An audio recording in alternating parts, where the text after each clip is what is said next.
So, Pranam Swamiji, today we have this quotation of Swami Vivekananda, and this quotation is from the book Letters of Swami Vivekananda. And I'll just read these write up from the letters. So, Swami Vivekananda one place told, "What a mistake then to become a man. Vain have been my years, hundreds of years of struggle, only to become the man of sense enjoyments. What is the goal of it all? Can senses ever be the goal? Can enjoyment of pleasure ever be the goal?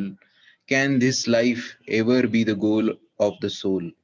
If it is, better die this moment. Do not want this life. If that is the fate of man, that he is going to be only the perfected machine, it would just mean that we go back to being trees and stones and things like that. Did you ever hear a cow tell a lie or see a tree steal? They are perfect machines. They do not make mistakes. They live in the world where everything is finished. So these are words of Swami Vivekananda. So those who have seen and gone through the letters of Swami Vivekananda, this quotation, I'm sure most of us, when they have read it for the first time, it is a very profound statement, and the statement, as I have already gone through, so the wordings like if senses is the goal of life, if enjoyment is the goal of life, because in book itself, two, three places this type of similar quotation has come. So if senses is the goal of life, if enjoyment is the goal of life, if body and bodily pleasures are the goal of life, then better die this moment. These are the words of Swami Vivekananda. So Swamiji, how, this is a very profound statement. It has a clear indication of goal of life, and it is contrary to the conventional belief of what should be the goal of life. So could you please tell us more about this, and then we will have question, answer, and discussion. Over to you, Swamiji. Okay. Yes, no doubt it is a profound statement by Swami Vivekananda. And his words are so choosy and powerful. Remind us and make us think deeply what should be the goal of the life. Because what is the conventional way of thinking, goal of life, sense pleasures, enjoyment, bodily pleasures. Swamiji hit with a hard word. If these are the goal of the life, it is better die this moment. It is very valuable, and we can get the meaning the more we are think deeply. The more you think, reflect on that things. Actually, our deep thinking says this cannot be the goal of the life because there is no end of the sense enjoyment. So, what is the goal? Goal means a destination where we reach after that nothing. That is the destination. No need to go ahead because this is your destination, you will reach there. So as there is no end of the senses, the whole life, life after life, it cannot be goal of the life because this only increases your sense pleasures, instigate, agitated your sense pleasure. Enjoyment also is the similar way because you are running after enjoyment year after year, month after month, life after life, it never satisfies. Instead, it increases. Then bodily pleasures, comfort, That also you have seen that this comfort also, there is no end of the comfort. There is no end of one. So it cannot be goal of the life. If you think in this respect, in this aspect very deeply, you realize at least you are able to think the goal of the life, which is unchangeable, which give you the satisfaction or permanent or joy, not perishable joy. So this way, if you go on think, this all enjoyment, sense pleasures, bodily pleasures cannot be goal of human life. Goal is the destination. After reaching there, you need not want anything, need not to go any place. Everything empty there. But these three things, there is no end. It only increases, increases. Life after life, we are flowing away just like a river, one place to other place. Gomukh, Haridwar, Rishikesh, then come to the Bengal, it's flowing.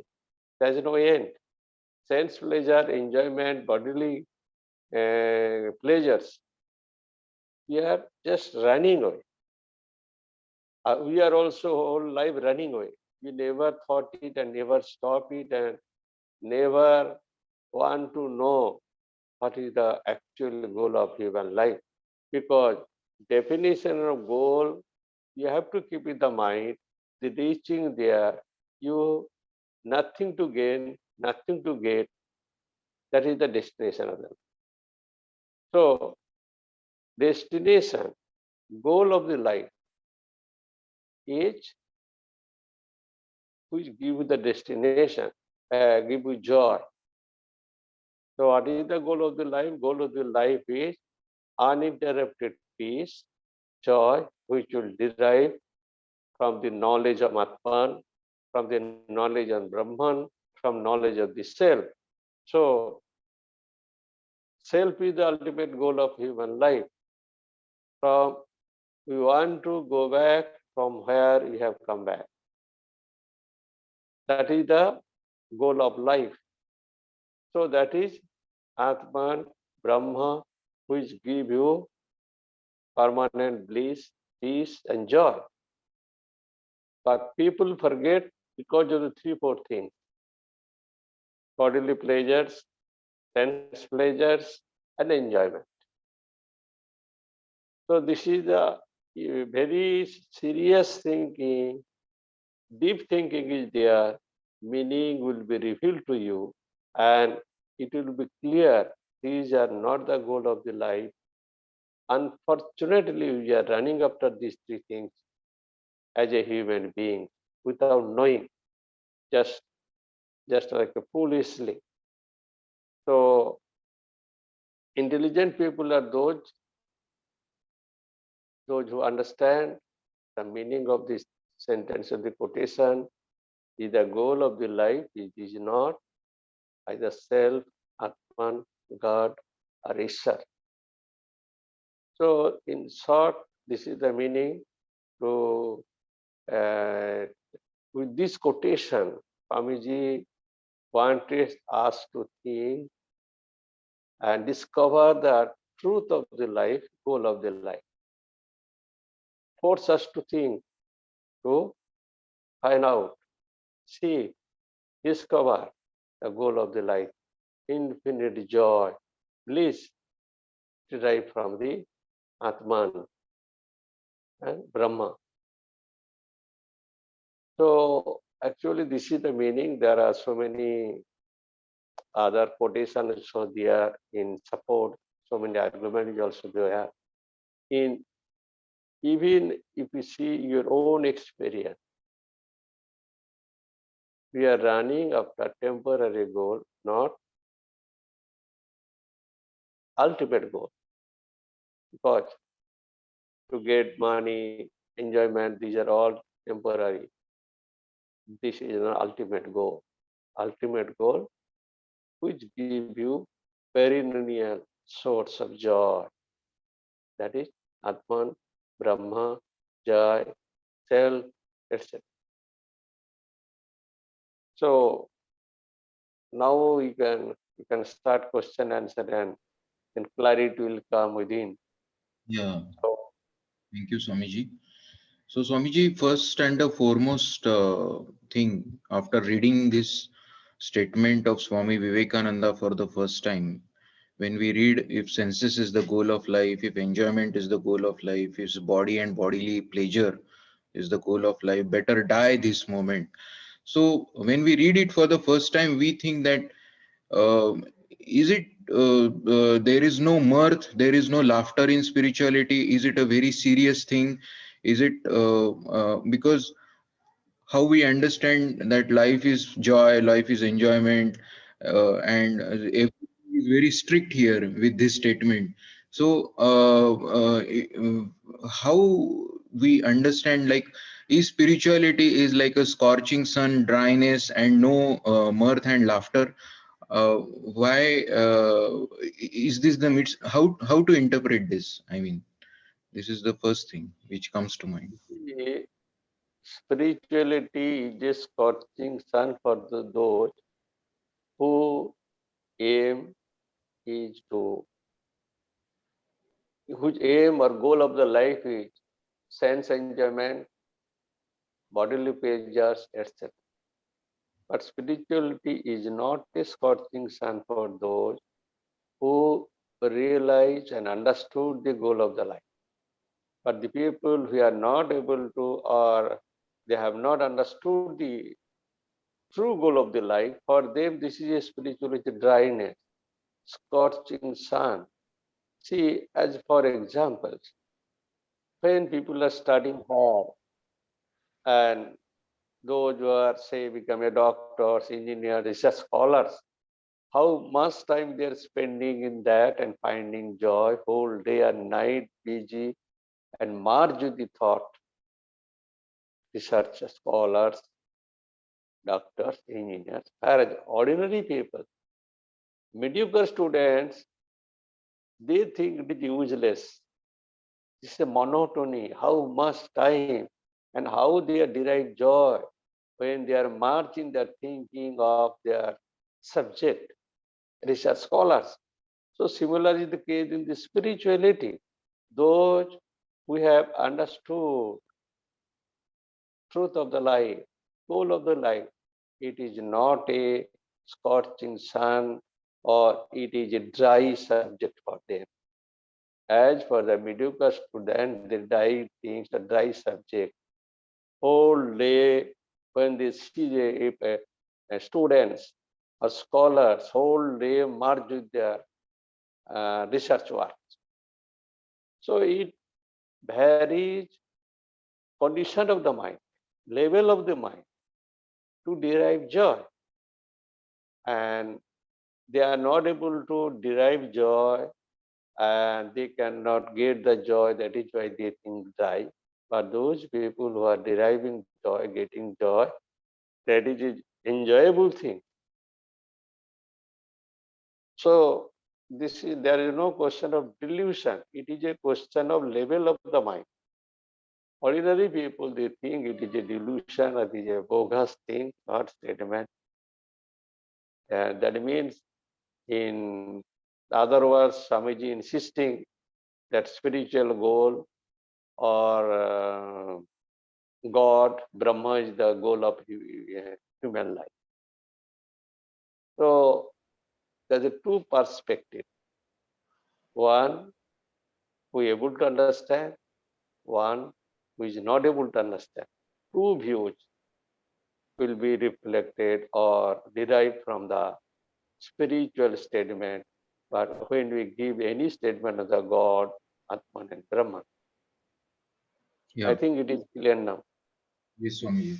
Swamiji, in this statement, as we see, there is a final word, a final sentence, better die this moment. So Swamiji is finding, Swami Vivekananda is finding, it is better to die this moment than to indulge into all this. So, So so there is no further discussion on this topic when somebody says like this. So this is like a final statement. So why Swamiji has highlighted that we should better die this moment instead of indulging into all this? no, Why? no. There are two perspectives, as I told you. But that spiritual minded people, when this read this statement of great patriot and great orator and King Swami Vivekananda, that it is better die this moment. These sentence and words of Swami Vivekananda inspired to them for more spiritual progress and more thoughtful in the ultimate goal of human life. For them, it is a booster dose. But those are the second type of people. It is not a booster dose of death, monotony, and it's a negativity. Correct. All Swamiji tell like that, they will think it is a useless monotony, disheartenment for them.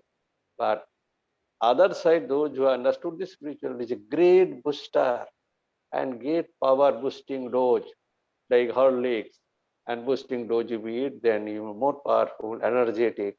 Similarly, in spiritual life, they will be more energetic and more powerful in their pursuit in spiritual life. Other hand, other people become dull. It Correct. bogus, hopeless state. Swamiji, as this statement can be a life transforming statement for a spiritual aspirant. No need to read other Gita, Upanishad, and higher scriptures. This can be like a conclusion of all the scriptures.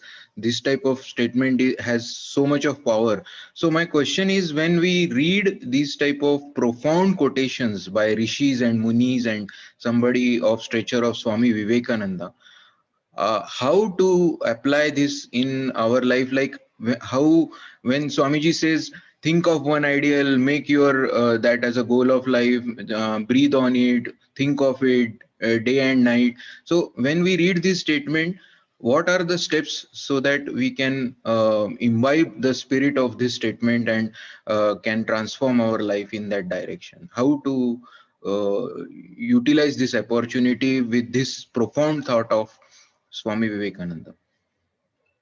You see, how a musician or a research scholar, that one idea statement of Swamiji is correct. Time, day, month, year, passed away thinking of one idea, practicing of one sara, great musician or a research scholars. Because when this love, identification, and intellectual conviction that this is the truth, this will come automatically like a musician and a research scholars. Month after month, year after year, they are merged in the thinking, the one idea, how to this one idea, how to make it fruitful. So when this love develops, understanding, conviction of the truth is there, it will bound to come to you. It is a automatic nature, just like a nature and automatic, just like a musician and research scholars. In this spiritual life also, if idea, understanding, thought is very crystal clear, mind will not be deflected, and there is no question of thinking. These are one idea. How can a day and night thinking of the one idea and die?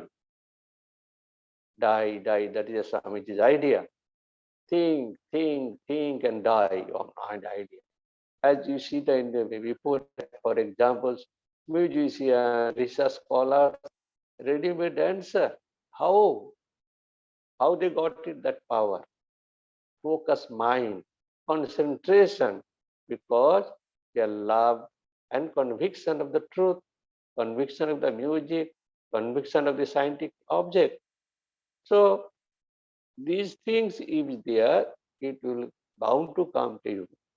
Through practice, little bit come. Practice should give the more stress practice to love the God, love the idea, and a conviction, true conviction of the ideal and truth. Then automatically it will. So it is a process, automatically come. So you have to practice how you can develop love for your idea. Think of the idea. Then time will be flying away. You will feel it is not a boring at all. Yes, thank you, Swamiji. So anybody wants to ask any other question? Uh, we have a wonderful session and discussion today. Anybody wants to ask any other question on the topic today? Reddy ji? Yeah, Maharaj, one question I want to ask. Uh, what are the steps to strengthen the conviction? Sometimes the faith is shaky. Sometimes you are not focused much. So how to strengthen the conviction? See, conviction and faith, as Swami Vivekananda, faith, universal. Where is the faith? Why mind is flickering? Because mind is flickering means your mind is one time this side, other time that side. One side this side, that side.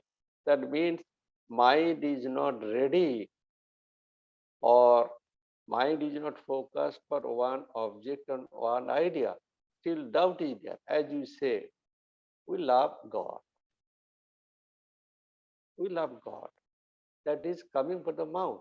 If you see then the heart, I am telling love to God, but why God is pinching me? Why God is giving so much misery? Why God is giving so much punishment? So is this the nature of the focused mind of the ideal, to believing in the God? That means they are in the dual mind. They are not steady still, they are practicing, novicing, and developing how to love the God, love the God. So these are not the sign. Mind is flickering means it is clearly understood. Mind still in the dual form. One faith, belief, one side disbelief. That is why contradiction coming in the mind. So give stress, you stay pitch, develop one pointedness love for the God, one pointedness love for the ideal. One pointedness love or ideal is not there. That is why mind flickers and we also suffer. That is the truth. So long as you reach that state, mind in the dual form. Maybe it will take time in the dual form. For example, believing side is 80%, non-believing side is 20%. Then after 1 month, it will be 90%, 10%. That means you are going ahead, that love for the God is more and love or not for the disbelieving is less. So this is the way of approaching for growth of spiritual life. Now clear? Yes, Maharaj. Thank you, Maharaj. Thank you. We can close here. Next Sunday there will be no class, 27. Here Bhakta Sammelan will be there. So